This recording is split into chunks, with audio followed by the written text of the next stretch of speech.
Pa od tebe valjda što ti imaš mikrofon. Moje ime je Katarina. Luka. Imam Imam 19 godina. Hrvatski, korejski, ja. Najdraži jezik mi je njemački.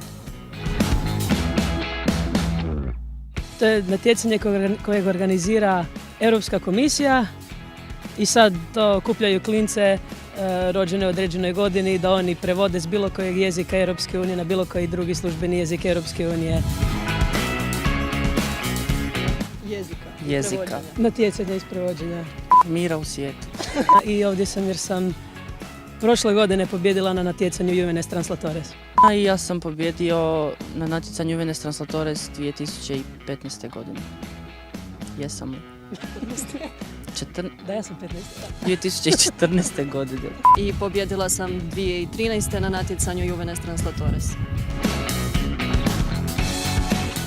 Nagradno putovanje traje 3 dana, putovali smo avionom, bili smo u Briselu. Bili smo u Briselu. U Briselu, tako je. Belgiji.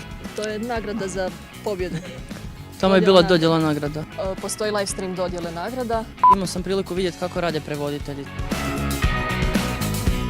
A nisu me baš morali previše toga pitati jer sam ja bila toliko oduševljena da sam ja sama počela njima drobiti i pričati o tome 3 dana za redom. Više su me pitali da zašutim. Da. I osjećala sam se, malo ponosno nakon svega. Svi zapravo volimo upoznavati nove ljude i da zapravo težimo tim avanturama.